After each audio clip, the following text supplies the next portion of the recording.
an energetic and warm welcome to the one and only Sandeep Maheshwari.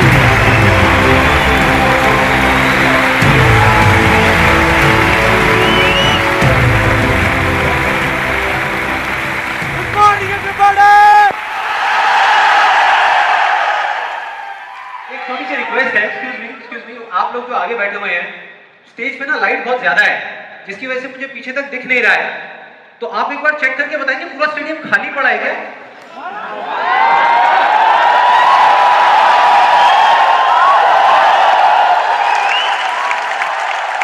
तो एक बार दोबारा try करते हैं थोड़ी और एनर्जी के साथ में.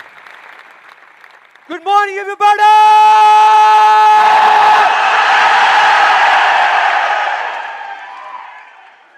अब कुछ मजा आया. अब लग रहा है कि इस सेशन का नाम अनस्टॉपेबल है.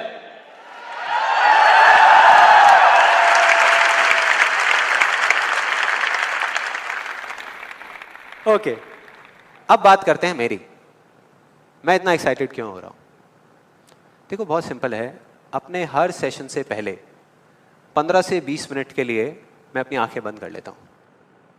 और जब माइंड पूरे तरीके से ब्लैंक हो जाता है, जब माइंड में कोई थॉट्स नहीं होते, तो अपने आप से एक क्वेश्चन करता हूं कि अगर ये दिन मेरी ज़िंदगी का आखिरी दिन हो और मुझे किसी तरीके से पता चल जाए कि मैं कल सुबह नहीं उठने वाला, तो मैं आज क्या करूंगा? ये मेरा क्वेश्चन होता है. और उसके सिर्फ 2 ऑप्शंस होते हैं मेरे पास में, 2 जवाब होते हैं, और मैं दूसरे ऑप्शन को चुनता हूं. पहला ऑप्शन कि कल जो होने वाला है उसको सोच सोच करके मैं रोता रहूं और परेशान हो जाऊं. दूसरा ऑप्शन कि जो मेरे पास कुछ घंटे बचे हुए हैं ना, उसमें कुछ ऐसा कर जाऊं, कुछ भी, कि जानने के बावजूद भी कि मैं कल सुबह नहीं उठने वाला, फिर भी आज रात को चैन से सो सकूं, बढ़िया नींद आए.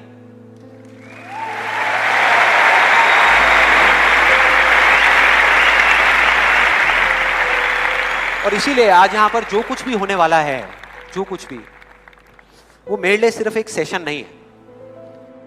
जैसे जैसे सेशन आगे बढ़ेगा आपको समझ आएगा मैं बोल क्या रहा हूं. जैसे जैसे अब मैं आपको बताता हूं कि इस सेशन की शुरुआत कहां से हुई, कि मुझे इंस्पिरेशन कहां से मिली ये सेशन करने की.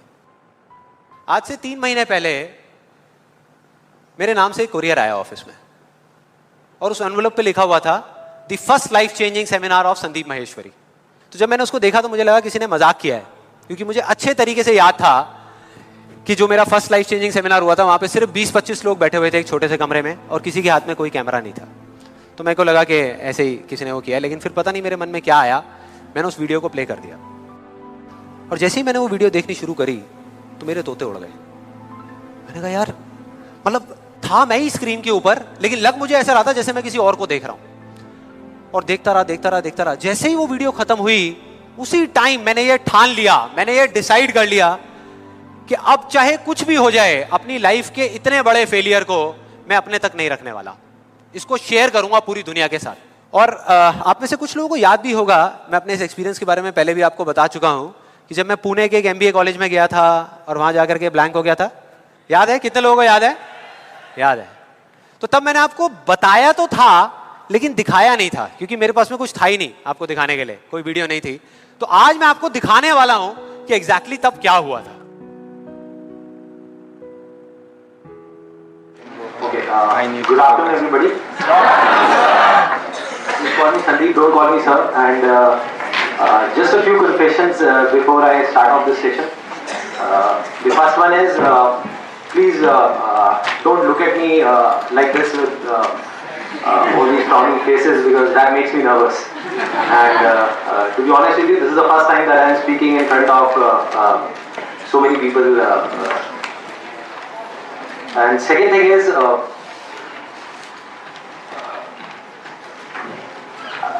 I'll be not talking about the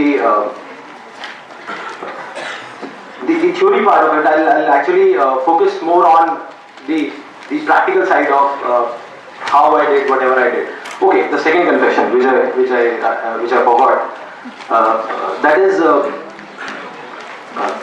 To be honest with you, I can speak in English, but the problem is you may understand what I am talking about, but I won't be able to understand what I am talking about. So it's better if I talk in Hindi. So, okay. then coming on to the point directly, the secret of what I feel is of my success. I started my career, I think, at the age of 13, and okay, so I'll come on Hindi. So I'm sorry. Yeah, so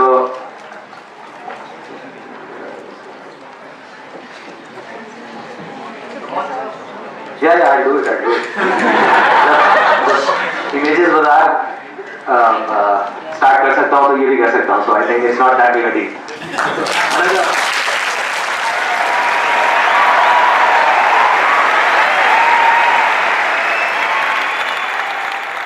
आपने देखा मेरी क्या हालत हुई थी.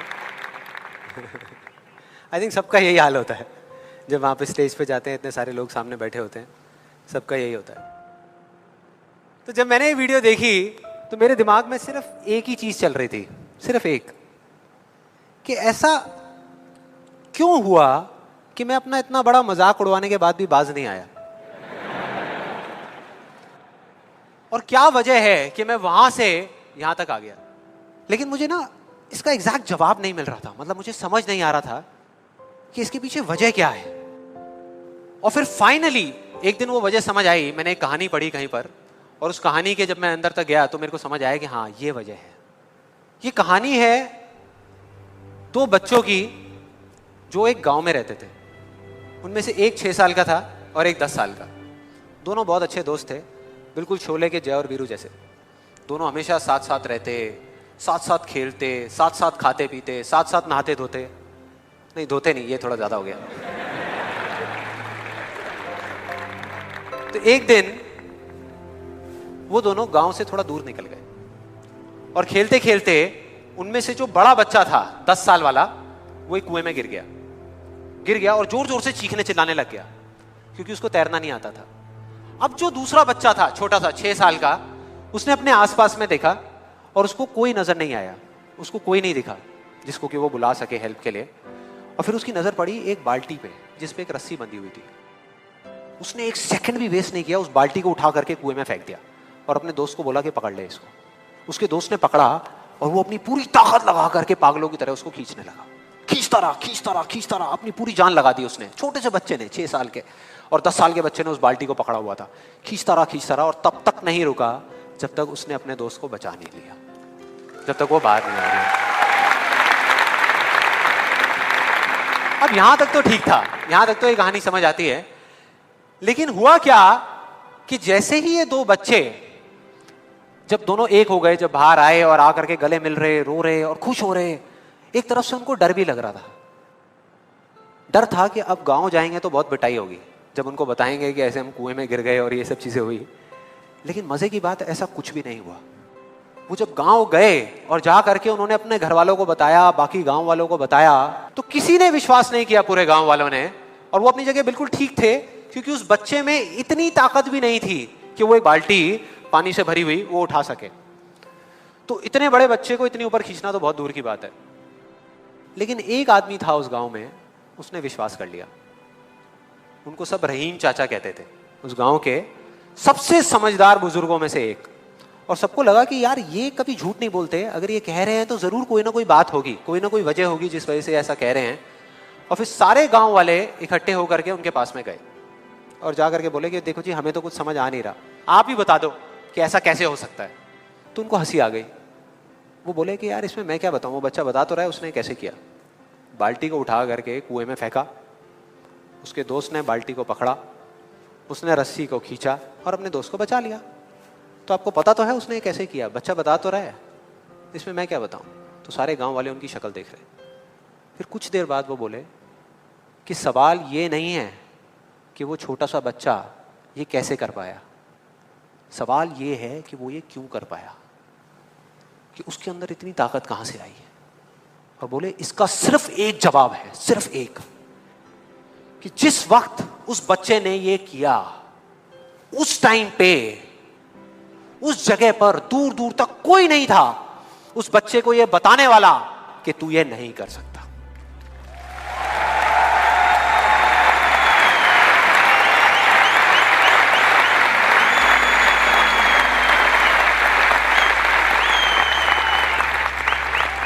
बोले कोई नहीं था, कोई नहीं, यहां तक कि वो खुद भी नहीं, वो खुद भी नहीं।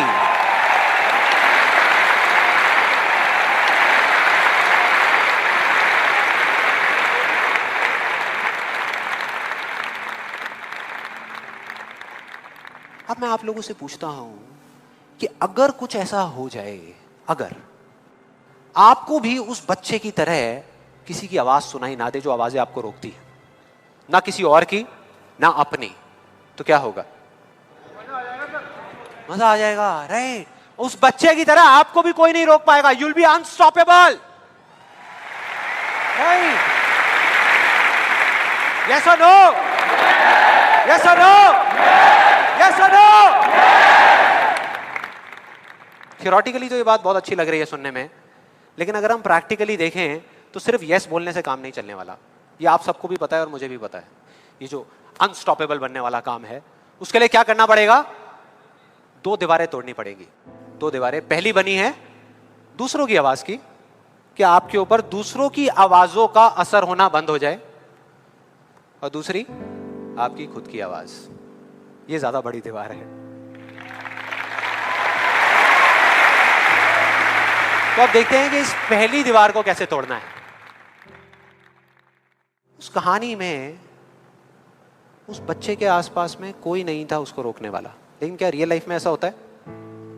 यस और नो? नो। क्या होता है कि हम एक काम करने की सोचते हैं, करना शुरू भी नहीं करते, सिर्फ सोचते हैं कि हमको ये काम करना है, और सामने से 4 लोग आ जाते हैं रोकने के लिए। 4 लोग आ जाते हैं तरह तरह की बातें करने के लिए कि ये नहीं हो सकता। अरे बड़ा इम्प्रैक्टिकल सा आइडिया है। जब कोई नहीं कर पाया तो तू क्या करेगा? होता है ऐसा? कितने लोगों के साथ ऐसा हुआ है? सबके साथ हुआ है और होता रहता है। और मेरे साथ तो पता नहीं कितनी बार हुआ है। किसी के साथ कुछ ज्यादा ही हुआ है लगता है। लगता है उनको राह चलते भी, मेट्रो में भी कोई मिलता है, अबे तू नहीं कर पाएगा, चल।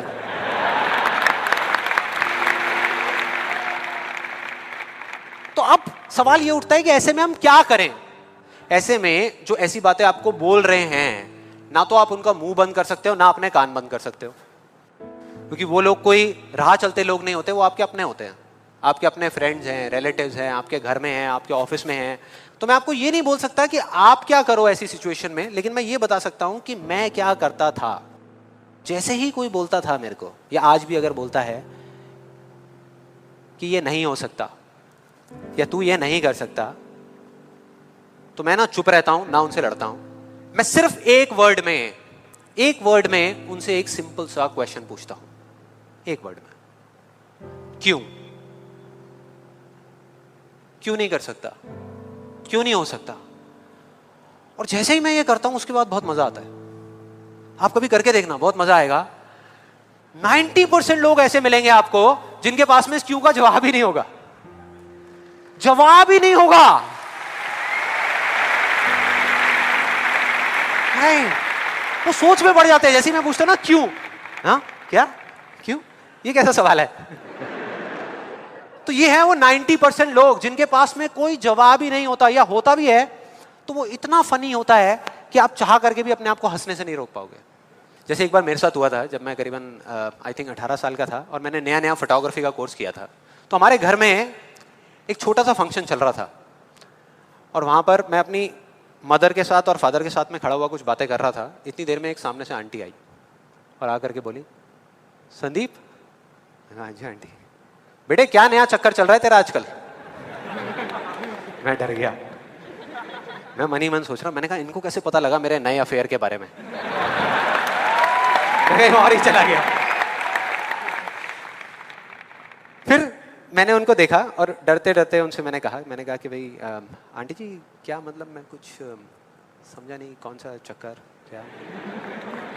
क्या कौन सा? तो आंटी ने बोला, कहते क्यों तू ये फोटोग्राफी नहीं कर रहा आजकल? ये फोटोग्राफी का कोर्स नहीं किया तूने? तो उन्होंने बोला मेरी थोड़ी सी जान में जान आई। मैंने कहा अच्छा, फोटोग्राफी की बात हो रही थी। फिर उन्होंने बोला बेटा अगर तू बुरा ना माने तो एक बात कहूँ। मैंने कहा नहीं नहीं आंटी बोलिए ना। बेटे मेरी अगर तू माने ना तो ये जो तू फोटोग्राफी के चक्करों में पड़ा है ना, ये सब बेकार की चीज़ें हैं। इससे अच्छा ये है कि तू कोई और ढंग का काम कर ले या अपनी पढ़ाई लिखाई में ध्यान दे। मैंने वही किया जो मैं हमेशा करता था। मैंने कहा क्यों आंटी जी, आपको ऐसा क्यों लगता है कि मेरा फोटोग्राफी में कुछ नहीं हो सकता, ये फोटोग्राफी बेकार की चीज़ क्यों है? तो उन्होंने जवाब दिया कि मेरी बहन का बेटा भी गया था बॉम्बे यही सब करने के लिए जो तू कर रहा है, और उसको 4 साल हो गए धक्के खा रहा है, उसका कुछ नहीं हुआ अभी तक। मैंने फिर सुना, फिर मैंने दोबारा से वही क्यों को ले आकर के चिपका दिया। मैंने उनसे पूछा लेकिन आंटी मेरे को कुछ समझ नहीं आया कि अगर वो कुछ नहीं कर पाया तो मैं कुछ क्यों नहीं कर पाऊंगा? सीधा सा क्वेश्चन है यार।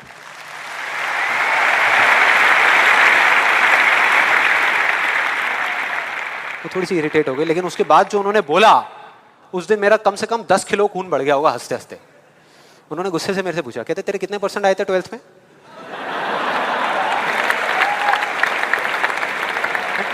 मतलब फोटोग्राफी से इसका कोई कनेक्शन नहीं है दूर दूर तक, लेकिन उनका ये सवाल था कितने % आए थे तेरे 12th में? मैंने कहा जी 85% आए थे आंटी। फिर उन्होंने एक अजीब सा एक्सप्रेशन दिया, मेरे को ऐसे देखा जैसे कि मेरे से बड़ा बेवकूफ़ इस पूरी दुनिया में कोई नहीं है, और बोली उसके 92% आए थे।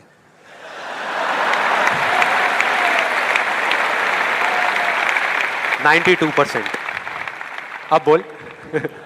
मैं कहा अब क्या बोलूं? अब बोलने को आपने छोड़ा क्या है? क्या कोई है जो ऐसी बातों को सीरियसली ले सकता है? नो। यस और नो? नो, ले ही नहीं सकते।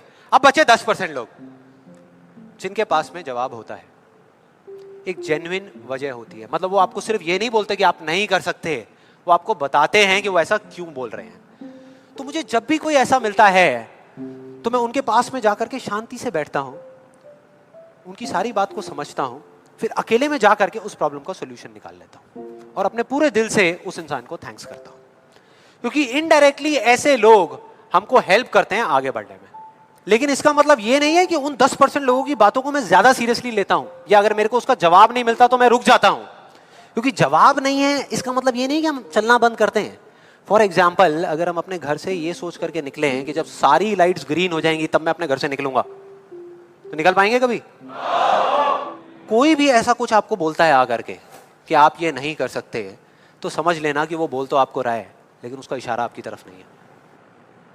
वो बस इतना सा कहना चाहता है क्योंकि मैं इस काम को नहीं कर सकता।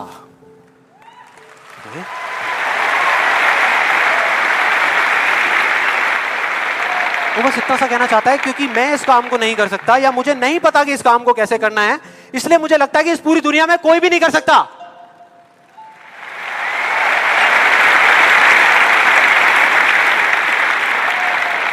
आप में से कितने लोगों ने कहावत सुनी है कि किसी पे जुल्म करना पाप है लेकिन जुल्म सहना उससे भी बड़ा पाप है? कितने लोगों ने सुनी है? ऑलमोस्ट सबने सुनी है। बिल्कुल इसी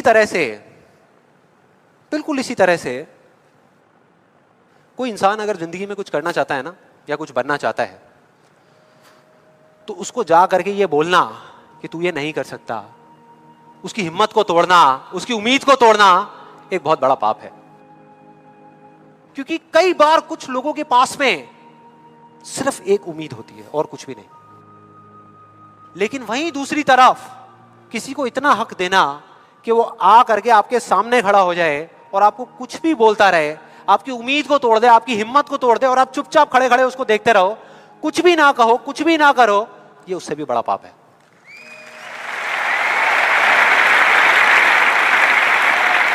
मतलब सिंपल है, ना हमें चुप रहना है ना किसी से लड़ना है, सिर्फ सवाल करना है क्यों, और फिर देखो उनके कैसे पत्ते खुलते हैं, फिर मजा आएगा। और जिस दिन आप लोगों को भी मेरी तरह ये बात समझ आ जाएगी ना, उस दिन आपके ऊपर ऐसी बातों का असर होना बंद हो जाएगा।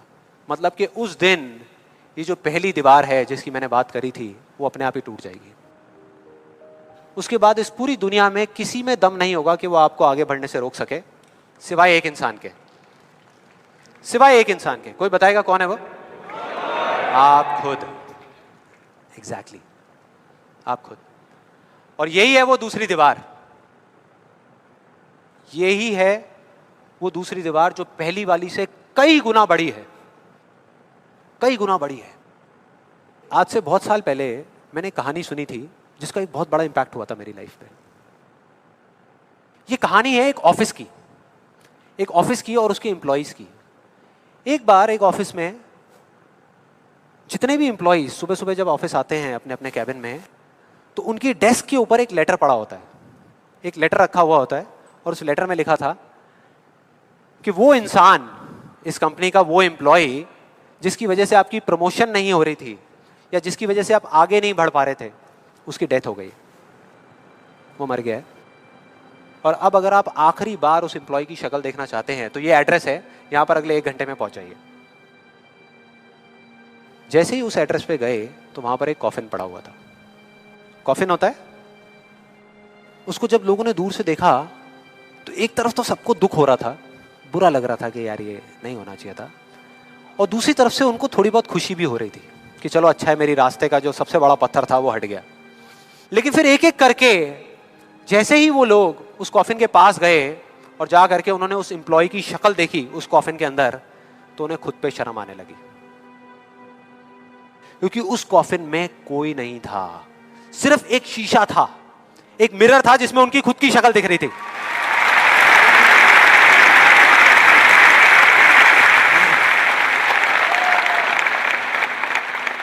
हम सब भी तो यही करते हैं अपनी लाइफ में कि सारा ब्लेम उठा करके किसी सिचुएशन पे डाल दिया, किसी और इंसान पे डाल दिया, सब जगह डाल दिया सिवाय एक इंसान के, खुद पे।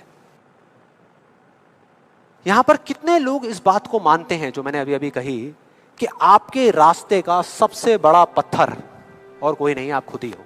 कितने लोग मानते हैं? सब लोग मानते हैं।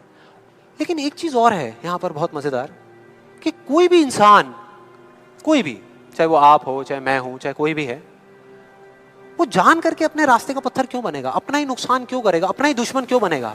फॉर एग्जाम्पल, अगर अभी मैं यहां पर थोड़ी सी लकड़ियां इकट्ठी करके आग लगा दूं और आप लोगों से रिक्वेस्ट करूं कि यार प्लीज मेरी खातिर 5 मिनट के लिए आ करके इस आग में जल जाओ, 5 मिनट के लिए, कुछ नहीं होगा, मैं गारंटी दे रहा हूं, आपको बिल्कुल भी दर्द नहीं होगा, बहुत मजा आएगा।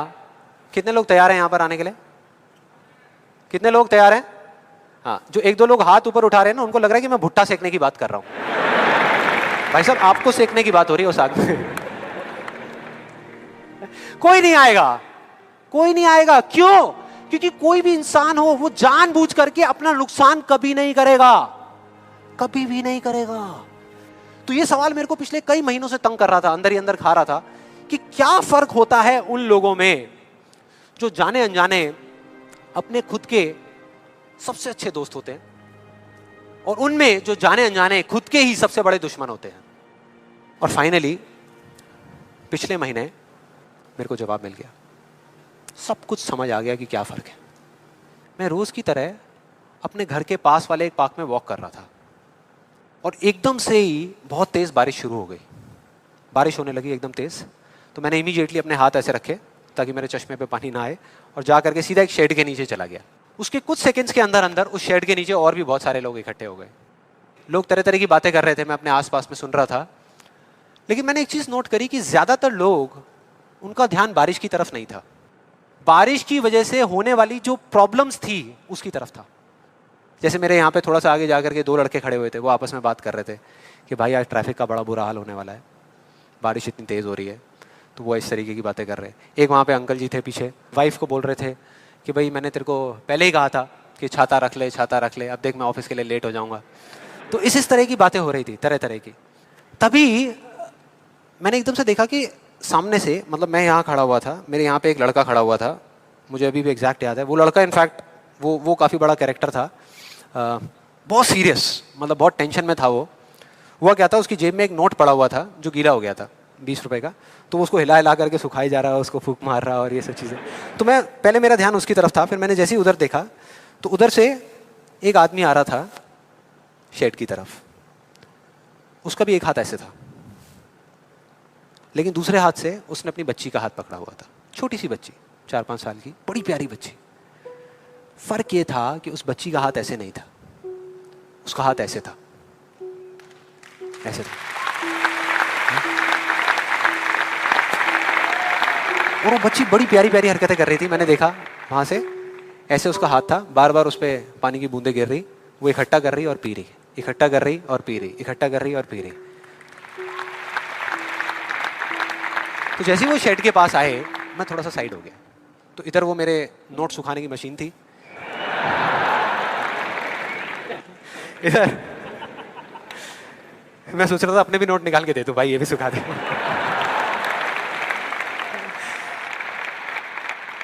इधर वो बच्ची खड़ी हुई थी, वो छोटी सी प्यारी सी, और मेरा फिर पूरा ध्यान उस बच्ची की तरफ ही था, इतनी इतनी प्यारी बच्ची। और इधर उसके पापा अपने मोबाइल पे कुछ काम कर रहे थे। वो बच्ची को अभी भी चैन नहीं आया, शेड के नीचे आ गई, लेकिन अभी भी बार बार अपना हाथ बाहर निकाल के, एक हाथ से पापा को पकड़ा हुआ डर रही, दूसरे हाथ से ऐसे बाहर निकाल के बार बार पानी भर रही और पी रही। कभी पानी भर रही, अपने मुंह पे फेंक रही। फिर थोड़ी देर बाद पता नहीं उसके मन में क्या आया, उसने अपने पापा से पूछा कि पापा ये बारिश रोज क्यों नहीं होती? बड़ा अजीब सा क्वेश्चन था। उसके पापा ने कहा, वो अपने मोबाइल पे लगे हुए थे, हाँ बेटा होगी होगी, रोज होगी, रोज होगी, रोज होगी। वो बच्ची फिर अपने खेल में लग गई। फिर थोड़ी देर बाद पता नहीं क्यों उसने दोबारा से पूछा अपने पापा से, बताओ ना पापा रोज क्यों नहीं होती? इस बार उसको कोई जवाब नहीं मिला, लेकिन मुझे मिल गया।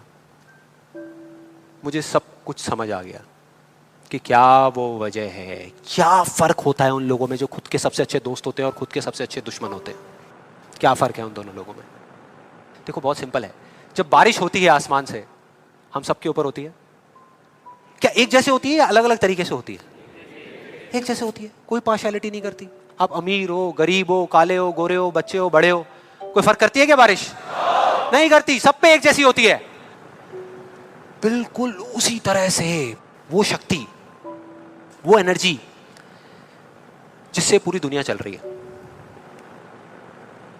जिससे अभी अगर आप अभी फील करने की कोशिश करो, आपकी सांसें चल रही है, मेरी सांसें चल रही है। जिस शक्ति में इतनी ताकत है कि अगर वो चाहे तो एक सेकंड में, एक सेकंड भी नहीं लगेगा, इस पूरी दुनिया को खत्म कर सकती है, और एक सेकंड के 1 करोड़वें हिस्से में इस दुनिया को दोबारा से बना भी सकती है। उसको आप साइंटिफिकली चाहे एनर्जी का नाम दे दो, चाहे स्पिरिचुअली भगवान कहो, आत्मा कहो, परमात्मा कहो, कुछ भी कहते रहो, उससे कोई फर्क नहीं पड़ता। और बिल्कुल उस बारिश की तरह उस शक्ति की भी बारिश हम सब पर होती रहती है, उस एनर्जी की भी बारिश होती रहती है, और सब पर एक जैसे होती है। फिर चाहे आप अमिताभ बच्चन हो, बिल गेट्स हो, कोई भी हो, कोई फर्क नहीं पड़ता। आप इस स्टेज पे खड़े हो या वहां बैठे हो, कोई फर्क नहीं पड़ता। तो फर्क क्या है? देखो बहुत सिंपल है, वही फर्क जो उस बारिश में था, जो मैंने नोट किया उस बच्ची के बीच में और औरों के बीच में। कुछ लोगों का हाथ ऐसे होता है और कुछ का ऐसे होता है, यही फर्क।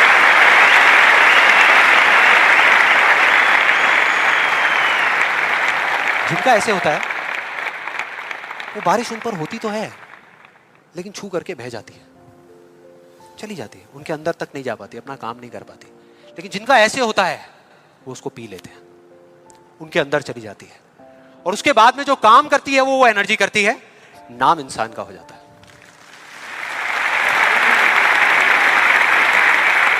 नाम हो जाता है कि वो कर रहा है, वो कर रहा है, वो कर रहा है। अरे कौन कर रहा है? वही एनर्जी पीछे से काम कर रही है। हम क्या कर सकते हैं?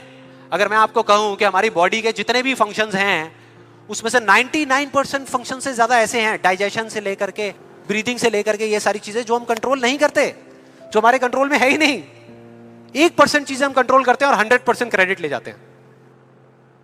और अब मजे की बात पता है क्या है? सबसे मजेदार बात कि यहां पर हम जितने भी लोग बैठे हुए हैं ना, हम सबको पता है कि अगर हमारे हाथ अभी ऐसे हैं तो ऐसे कैसे लाने हैं, क्योंकि बचपन में हम सबके बाय डिफॉल्ट हाथ ऐसे ही थे, सबके।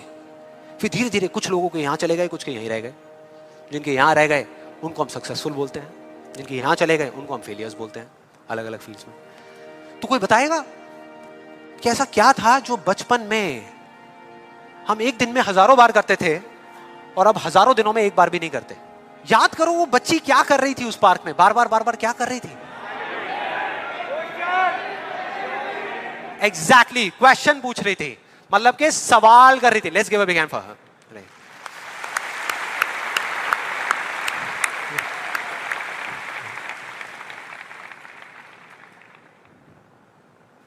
सवाल, ऐसा क्यों होता है? हम ऐसा क्यों करते हैं? बताओ ना पापा, हम ऐसा क्यों करते हैं? कोई जवाब नहीं मिला, हमने सवाल पूछने बंद कर दिया। आज हमारे पास में टाइम ही नहीं है, कि एक दिन में कुछ सेकंड्स के लिए रुक करके हम अपने आप से पूछें कि भाई जो मैं कर रहा हूं वो कर क्यों रहा हूं? पता ही नहीं है, ध्यान ही नहीं है उस तरफ। और जब तक उस तरफ ध्यान नहीं होगा कुछ नहीं होगा। और सिर्फ उस पर विश्वास मत करो जो मैं बोल रहा हूं, हिस्ट्री को उठा करके देख लो। कोई भी इंसान किसी भी फील्ड में अगर सक्सेसफुल हुआ है तो उसमें और बाकी लोगों में क्या फर्क था? क्या वो दूसरों से ज्यादा इंटेलिजेंट था? क्या उनके पास दूसरों से ज्यादा जवाब होते हैं? यस और नो? नो। उनके पास में दूसरों से ज्यादा अच्छे सवाल होते हैं। हर चीज में एक ही सवाल कि अगर ये दुनिया ऐसी है तो ऐसी क्यों है, और क्यों मैं इस दुनिया को बदल नहीं सकता?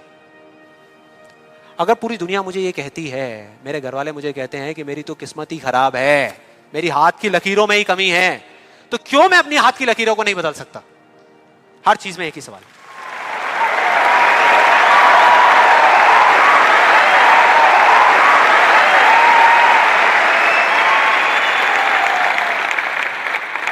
और दूसरी तरफ किसी फेलियर के पास चले जाओ, उनके पास आपको सिर्फ जवाब मिलेंगे, सवाल एक भी नहीं।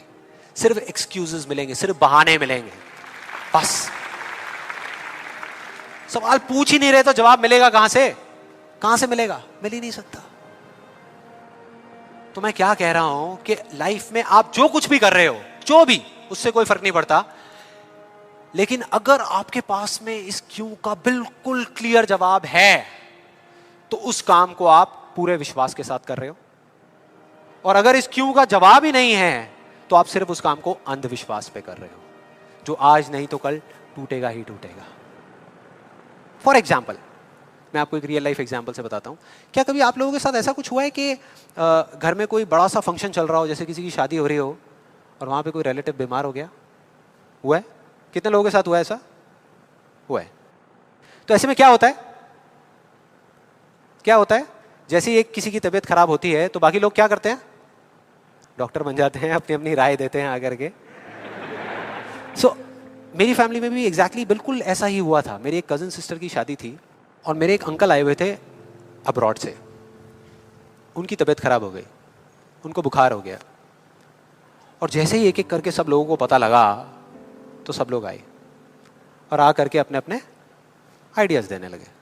एक आंटी जी आई, काढ़ा बना करके, अपना अदरक का, तुलसी का, शहद का वो काढ़ा बना करके, बेटा ये पी लो, 2 घंटे में ठीक हो जाओगे, बुखार अभी उतर जाएगा, बहुत पुराना नुस्खा है। उसके बाद में एक अंकल आए, बड़े फनी, वो आ करके उन्होंने ऐसे उनके सर पे हाथ रखा, गर्म हो रहे हैं। फिर उन्होंने कहा कुछ नहीं है, इनको ठंडी बर्फ की पट्टियां कर दो, अभी सारा बुखार उतर जाएगा। ऐसे सब तरह तरह के लोग आ रहे थे, तरह तरह के, और अपने अपने आइडियाज दे रहे थे। सबको पूरा विश्वास था कि ये करने से वो ठीक हो जाएंगे, उनका बुखार उतर जाएगा। लेकिन इसका बिल्कुल उल्टा हुआ। अगले दिन सुबह उनका बुखार कम होने की बजाय और बढ़ गया, तेज हो गया। और अब ऐसे में बड़ा मजा आता है कि जो लोग जितना ज्यादा कॉन्फिडेंट थे ना अपने नुस्खे को लेकर के, वो उतना ही पीछे हट गए। उनका जवाब था कि भाई मैं तो कल ही कह रही थी कि डॉक्टर को बुला लो, किसी ने मेरी सुनी नहीं। डॉक्टर आया, वहाँ पे आ करके उसने पूरा चेकअप किया, कुछ टेस्ट बताए, शाम तक रिपोर्ट्स आई और पता लगा कि उनको मलेरिया था। डॉक्टर को जैसे ही पता लगा उसने कुछ दवाई दी और अगले कुछ दिनों में वो बिल्कुल ठीक हो गए। तो क्या फर्क था डॉक्टर में और बाकी लोगों में? डॉक्टर ने कुछ भी करने से पहले, मतलब कि अपना इलाज शुरू करने से पहले, कोई भी नुस्खा बताने से पहले ये पता लगाया कि उनको बुखार क्यों हुआ, और बाकी किसी ने ये पता लगाना जरूरी ही नहीं समझा कि उनको बुखार हुआ क्यों। डॉक्टर को पता था कि उस बीमारी का कॉज क्या है, उसकी जड़ क्या है, उसकी वजह क्या है, और इस वजह से उसको पूरा विश्वास था कि मैं ये दवाई दूंगा और वो ठीक हो जाएंगे। बाकी सब जो कह रहे थे कि हमको विश्वास है, उनको सिर्फ अंधविश्वास था कि वो ठीक हो जाएंगे, वो विश्वास नहीं था।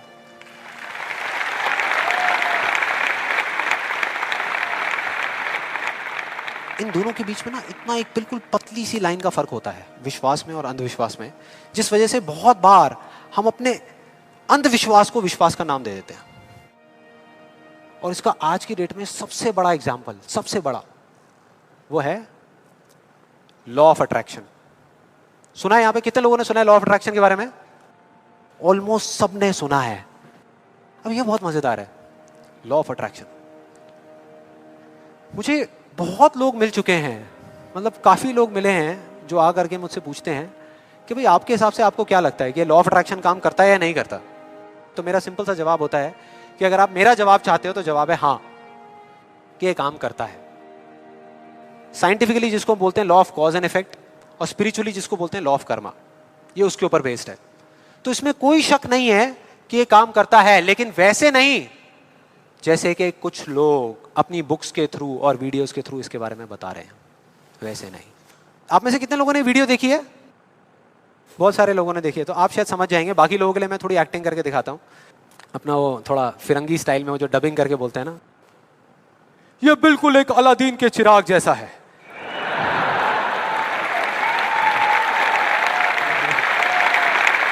बिल्कुल ऐसा लगता है किसी चमत्कारी बाबा की बात हो रही है, जो आशीर्वाद रखेंगे और काम हो जाएगा 1 सेकंड में। बिल्कुल ऐसा लग रहा है सुनने में।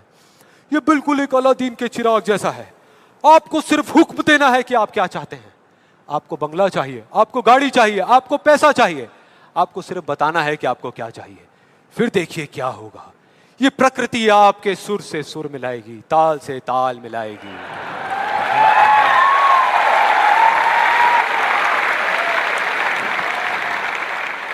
और उसके बाद बड़ा मजा आता है। एक बंदा आता है वहां पे उस वीडियो में, वो आकर के कहता है अच्छा इतना आसान है, तो मैं 3 लड़कियों के साथ डेट पे जाना चाहता हूं।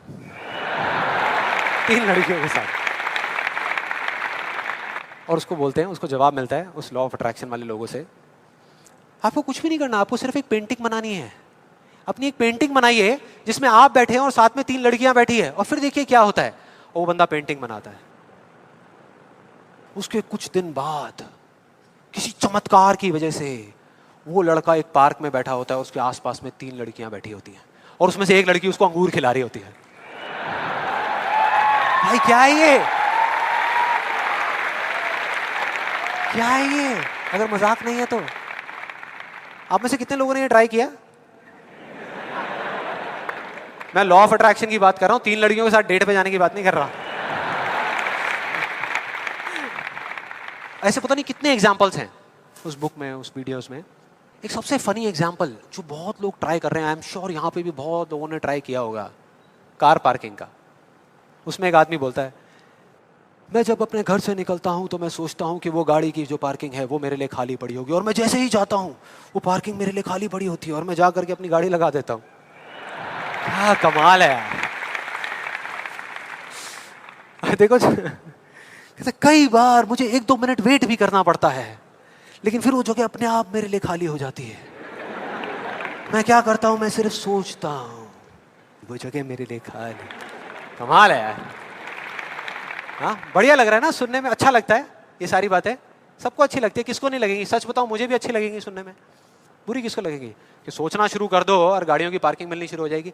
ये आई एम श्योर बहुत लोगों ने ट्राई किया होगा। कितने लोगों ने ट्राई किया है? आपके हिसाब से काम करता है ये? अच्छा, एक सवाल है, हमेशा करता है या कभी कभी करता है? कभी कभी करता है। लेकिन फिर वो एक लॉ कैसे हुआ? लॉ उसे कहते हैं जो एक ही कंडीशन में अगर सेम कॉज हो तो उसका सेम इफेक्ट आना चाहिए, उसको लॉ कहते हैं। सिंपल है भैया। अगर कंडीशन सेम है, आप एक ही जमीन पे 2 बीज बोओगे आम के, तो दोनों आम के पेड़ ही बनेंगे, एक एप्पल का पेड़ नहीं बन सकता। सीधा सा फंडा है। तो इसका मतलब कहीं ना कहीं कुछ कंफ्यूजन है, कुछ गड़बड़ है। तो मैं एक बहुत बड़ा यहाँ पर एक कमिटमेंट करने वाला हूँ, एक बहुत बड़ा चैलेंज करने वाला हूँ इन वीडियोस के अंदर। मेरा ओपन चैलेंज है उन लोगों को जिन्होंने ये बुक लिखी है और जिन्होंने वीडियोस बनाई है, क्योंकि उनसे ज़्यादा कौन जानता है इस लॉ के बारे में। वो जानते हैं कि वो क्या कह रहे हैं, वो समझते हैं कि वो क्या कह रहे हैं। तो मेरा ओपन चैलेंज है कि हम एक शर्त लगाते हैं, इस दुनिया में कहीं पर भी एक पार्किंग लॉट चूज करेंगे जो थोड़ा सा बिजी रहता हो, और वहां पर वो एक स्पॉट आइडेंटिफाई करेंगे, पार्किंग का स्पॉट, और अपने लॉ ऑफ अट्रैक्शन की पूरी पावर लगाएंगे। लगा सकते हैं, क्या दिक्कत है? सोचना ही तो है। सोचते रहेंगे, फील करते रहेंगे, मेरे को ये जगह मिलेगी मिलेगी मिलेगी। करो। जिस दिन उनको वो जगह मिल गई, मेरा एक कमिटमेंट है और मैं ये ओपन चैलेंज कर रहा हूं, उनको मैं 1 लाख रुपए दूंगा। और जिस दिन नहीं मिली, उन्हें मुझे सिर्फ 10,000 रुपए देने हैं। सिर्फ 10,000 रुपए, मतलब 1 का 10। कुछ लोगों का दिमाग चलना शुरू हो गया, अबे ये बढ़िया यार, मैं जा रहा हूं।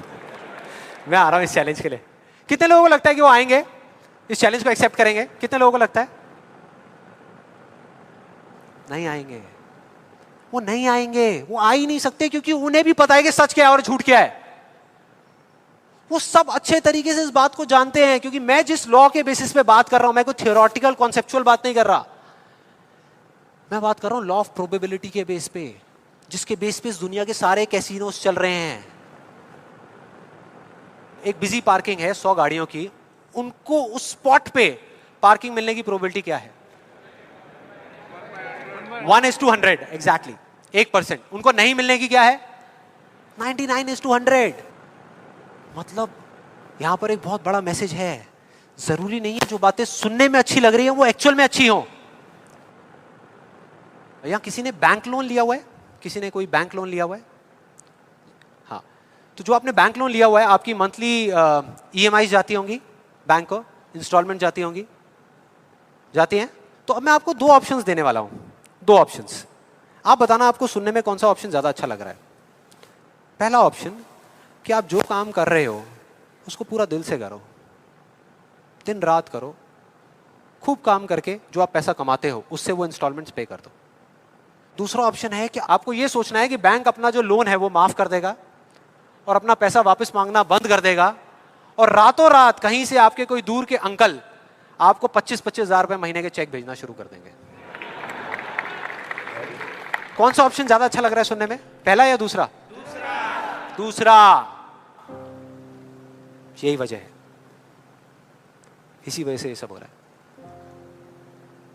वो जो झूठ बोल रहे हैं ना, उनकी कोई गलती नहीं है।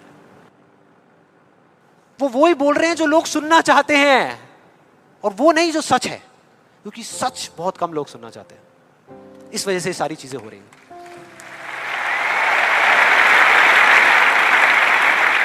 और मैं इस सेशन का आपको एक फाइनल एग्जांपल देने वाला हूं, जिसके बाद में अभी आपके मन में जितने भी डाउट चल रहे होंगे ना, वो सारे धीरे धीरे क्लियर हो जाएंगे। ये एग्जांपल है 2 लड़कों का, 2 लड़कों का जिनकी एज है 18 साल, और दोनों का एक ही डिजायर है कि मेरे को एक BMW गाड़ी चाहिए। दोनों का यही है, और अगले 10 साल के अंदर अंदर चाहिए। बस तरीका थोड़ा सा अलग अलग है। जो पहला लड़का है उसने क्या किया, अपना एक गोल सेट किया। उसने एक अपनी डायरी में लिख दिया, पोस्टर्स ला करके उस गाड़ी के अपने घर में लगा दिए जगह जगह पर। 24 घंटे उस गाड़ी के बारे में सोचने लग गया कि ये गाड़ी मुझे चाहिए चाहिए चाहिए। रोज रात को बैठ करके फील करता कि मेरे को गाड़ी मिल गई है, आवाजें निकालता, जू जू जू ये वो, और करते करते ब्रेक मार रहा है, ये कर रहा है, वो कर रहा है। एक्चुअल में नहीं मिली है, इमेजिन कर रहा है, फील करने की कोशिश कर रहा है, उस गाड़ी को एक्सपीरियंस करने की कोशिश कर रहा है, क्योंकि ऐसा बहुत बुक्स में लिखा हुआ है। लॉ ऑफ अट्रैक्शन में भी यही बताया गया है। यस और नो? अब इसको करने से क्या हो रहा था? पहले उसकी सिर्फ एक विश थी, एक चाह थी कि हाँ मेरे को ये गाड़ी मिल जाए, नहीं भी मिले तो कोई फर्क नहीं पड़ता। लेकिन अब उसका वो बर्निंग डिजायर बन गया। अब उसको गाड़ी हर हालत में चाहिए ही चाहिए अगले 10 साल में।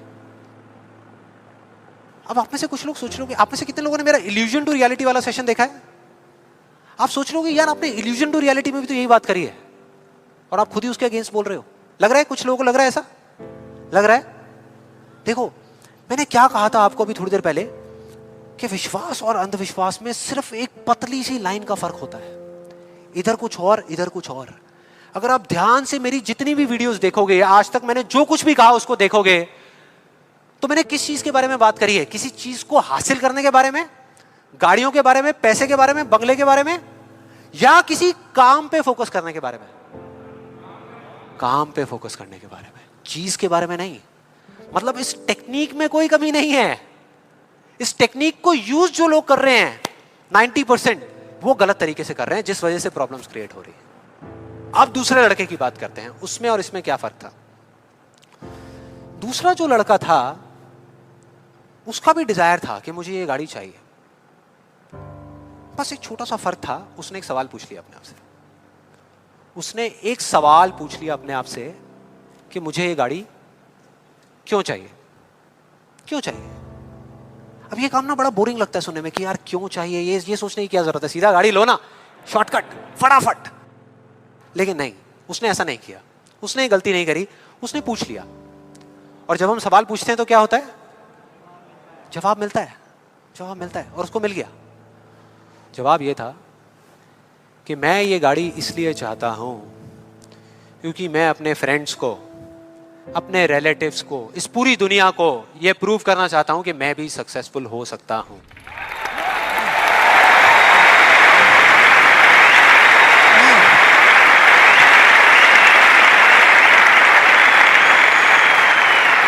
तो उसको जवाब मिल गया कि मैं ये इसलिए चाहता हूं क्योंकि मैं प्रूव करना चाहता हूं। फिर उसने दोबारा सवाल किया कि क्यों, मैं क्यों अपने आसपास वालों को, इस पूरी दुनिया को ये प्रूव करना चाहता हूं, क्यों करना चाहता हूं?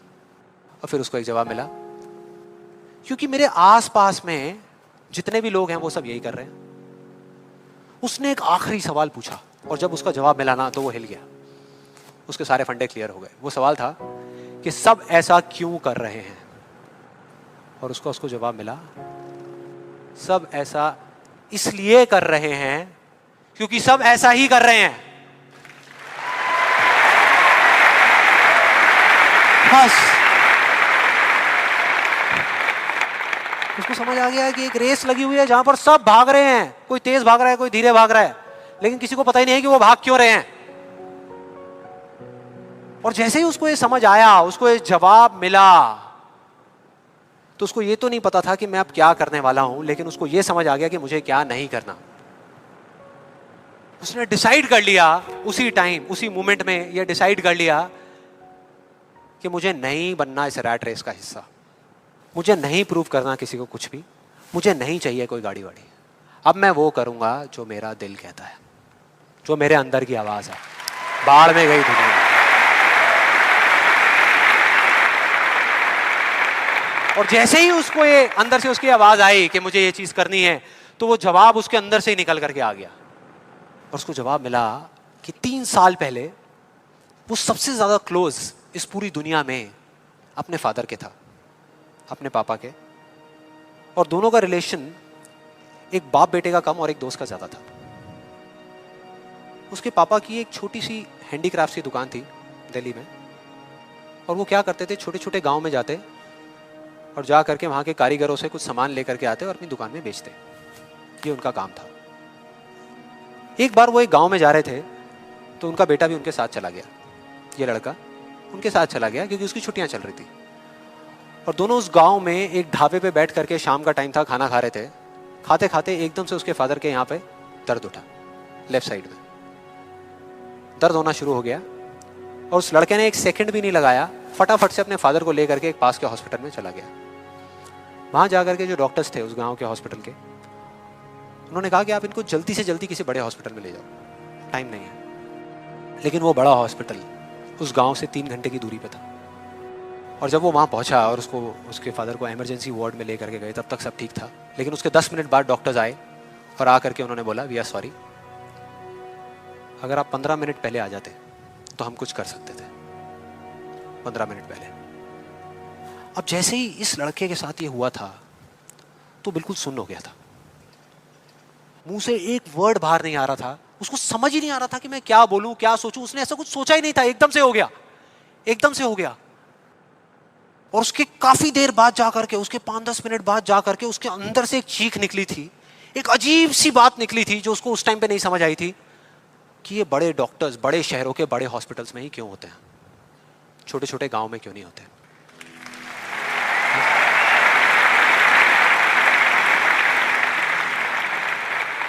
उस टाइम उसको नहीं समझ आया, आज समझ आ गया। उसको समझ आ गया कि मेरे साथ ऐसा क्यों हुआ था, जिससे कि मैं एक डॉक्टर बनूं और जा करके छोटे छोटे हॉस्पिटल्स में काम करूं, ना कि एक गाड़ी खरीदूं।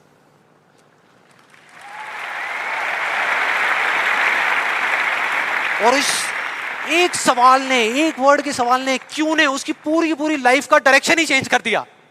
जहां एक तरफ उससे एक दिन में 1 घंटा भी पढ़ाई नहीं होती थी, अब वो दिन में 12-12 घंटे पढ़ने लगा।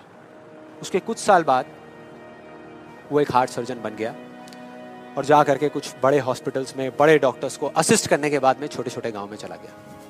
ये थी उस दूसरे लड़के की कहानी।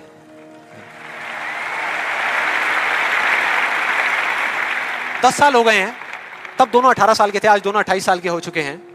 लेकिन क्या दोनों की लाइफ में थोड़ा बहुत फर्क होगा? एक बार देखते हैं एग्जैक्टली कि क्या फर्क होगा। जो पहला लड़का था उसने इस लॉ को पूरे विश्वास के साथ प्रैक्टिस किया, लॉ ऑफ अट्रैक्शन को पूरे विश्वास के साथ कि ये काम करता है, करेगा करेगा, इतने लोग बोल रहे हैं गलत थोड़ी होंगे, पूरी दुनिया बोल रही है कि ये काम करता है। उसने किया, लेकिन फ्यूचर किसी के हाथ में नहीं है ना, उसको नहीं मिला, उसको वो गाड़ी नहीं मिली। क्या होगा उसके साथ में? क्या होगा? खुश रहेगा? टूट जाएगा, पागल हो जाएगा, बिखर जाएगा, समझ ही नहीं आएगा कि हो क्या रहा है मेरे साथ में। यह है एक सिचुएशन। दूसरी सिचुएशन कि उसको BMW गाड़ी नहीं मिली लेकिन होंडा सिटी मिल गई। अब क्या होगा? खुश रहेगा? रह ही नहीं सकता, रह ही नहीं सकता, क्योंकि ये गोल सेटिंग करके और ये सब करके उसने अपने डिजायर को बढ़ा लिया, अपने अंधविश्वास को इतना बढ़ा लिया कि अब उसको वो ही गाड़ी चाहिए और किसी गाड़ी से उसका काम ही नहीं चलने वाला। जबकि अगर दूसरे एंगल से देखा जाए तो एक 28 साल के लड़के के लिए जो मिडिल क्लास बैकग्राउंड से बिलोंग करता है, अपने पैसों की होंडा सिटी गाड़ी खरीदना भी बहुत बड़ी बात होती है, राइट? बहुत बड़ी बात होती है। अब तीसरी सिचुएशन ये बहुत इंटरेस्टिंग है। मान लो 10 साल में एक चमत्कार हुआ, उसने कई तरह के काम करे और उसको BMW गाड़ी मिल गई। अब क्या होगा? खुश रहेगा? सेटिस्फाइड हो जाएगा अपनी लाइफ से, बैठ जाएगा आराम से, हाँ, मिल गई, यही तो चाहिए था, मिल गया, हो गया काम, लाइफ बढ़िया हो जाएगी उसकी।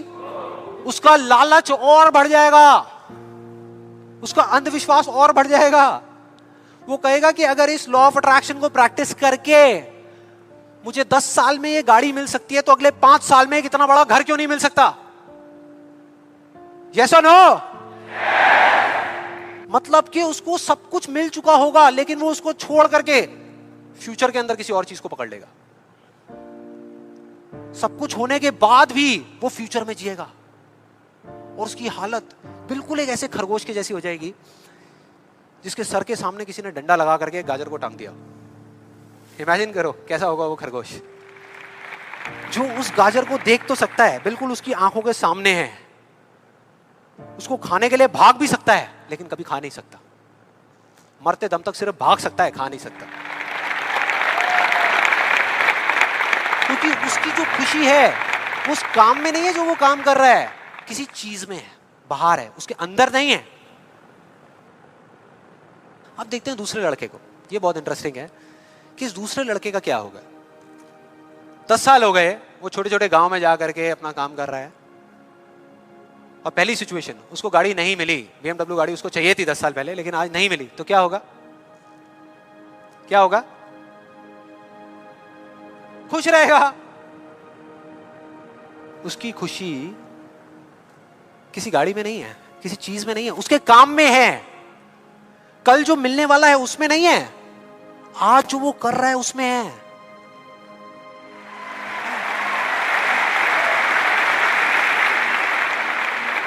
दूसरी सिचुएशन, उसको BMW नहीं मिली, होंडा सिटी मिल गई, तो क्या होगा?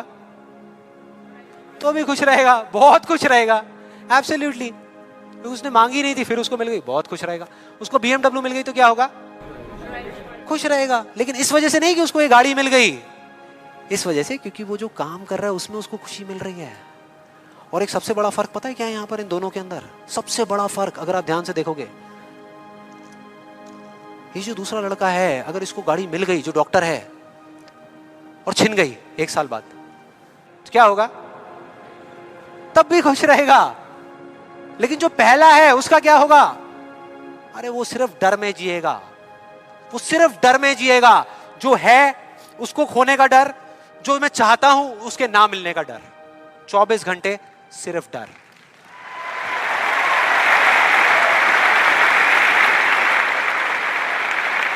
डर ही डर, सब कुछ होगा उसके पास में, लेकिन फिर भी अंदर से डरा हुआ होगा, यार कोई मेरी ये गाड़ी ले ना ले, अरे कोई इस पे स्क्रैच ना मार दे। स्क्रैच के पीछे मैं सुन रहा हूं आजकल मर्डर्स हो रहे हैं कि तूने मेरी गाड़ी पे स्क्रैच कैसे मार दिया, ले धाड़, खत्म। क्या हो रहा है भाई? क्या हो रहा है? किस वजह से हो रहा है? उसकी जड़ क्या है? यही है जिसकी मैं बात कर रहा हूं अभी, यही है।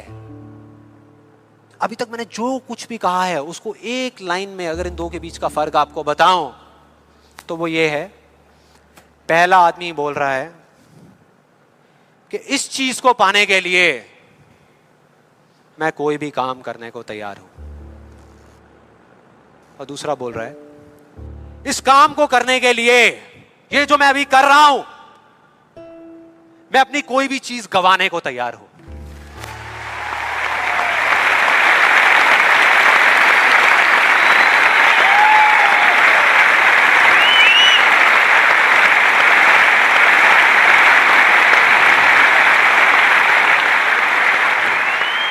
एक की जिंदगी का मकसद है, जो पहला है पाना, हासिल करना, उस चीज पे कब्जा करना किसी भी तरीके से, बस वो चीज मेरे हाथ में आ जाए। फिर चाहे इसके लिए उसको धर्म के रास्ते पे चलना पड़े या अधर्म के, वो चलेगा। उसको सही काम करना पड़े या गलत करना पड़े, वो करेगा। लेकिन दूसरा, उसके लिए अपने अंदर की आवाज को सुन करके, अपने अंदर की मतलब कि अपने दिल की आवाज को सुन करके किया गया कर्म ही इस दुनिया का सबसे बड़ा धर्म है।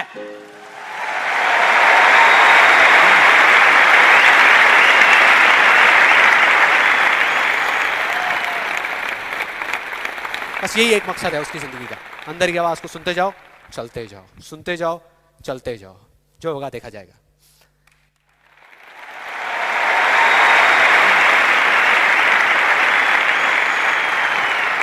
और इस गलत फहमी में मत रहना कि जो पहला है उसको दूसरे से ज्यादा मिलेगा। ये सोचना भी मत। जो पहला है ना, उसको चाहे कितना भी मिल जाए, कितनी भी चीजें मिल जाए, कितना भी कुछ हो उसके पास में, लेकिन उसमें और एक भिखारी में कोई फर्क नहीं है। कोई फर्क नहीं है। दोनों का सिर्फ एक काम है, मांगना। मांगना। तो अगर उसको मिला भी, पहले वाले को अगर मिला भी, तो बस इतना ही मिलेगा जितना वो मांग सकता है या जहां तक वो सोच सकता है, उससे ज्यादा नहीं मिल सकता। लेकिन जो दूसरा है, उसको जिस दिन मिलना शुरू होगा ना, बिना कुछ मांगे, बिना मांगे, वो इतना होगा जितना वो खुद तो क्या, इस पूरी दुनिया में कोई सपने में भी नहीं सोच सकता। सपने में भी नहीं सोच सकता।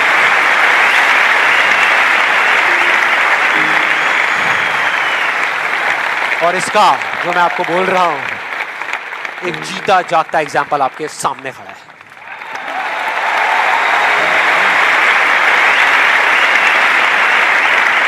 और जिस दिन आपने भी मेरी तरह इस रास्ते पे चलना शुरू कर दिया, तो वो दिन दूर नहीं है जब आपके पास सब कुछ होगा।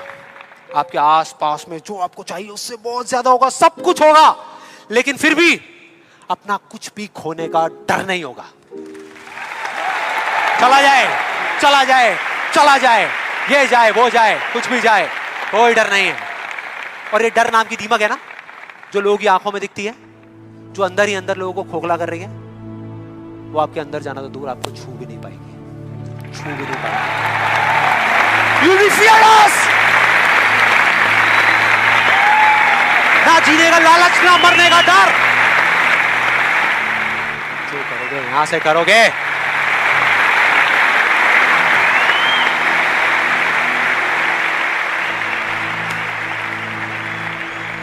और फिर चाहे आपके रास्ते में एक मुश्किल आए या 1000 आए, कोई फर्क नहीं पड़ता। चाहे एक आदमी आकर के आपको रोकने की कोशिश करे या 1 लाख लोग आकर के आपके सामने खड़े हो जाएं, अरे आपको रोकना तो दूर, किसी में इतना दम भी नहीं होगा कि वो आपको हिला भी सके।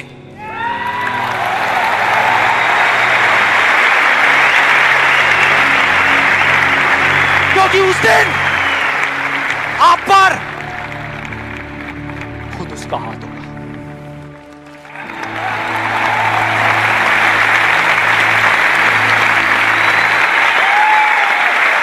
और फिर अगर आप चाहोगे भी ना, चाहोगे भी, तो भी अपने आप को आगे बढ़ने से नहीं रोक पाओगे। You'll be unstoppable! You will be unstoppable!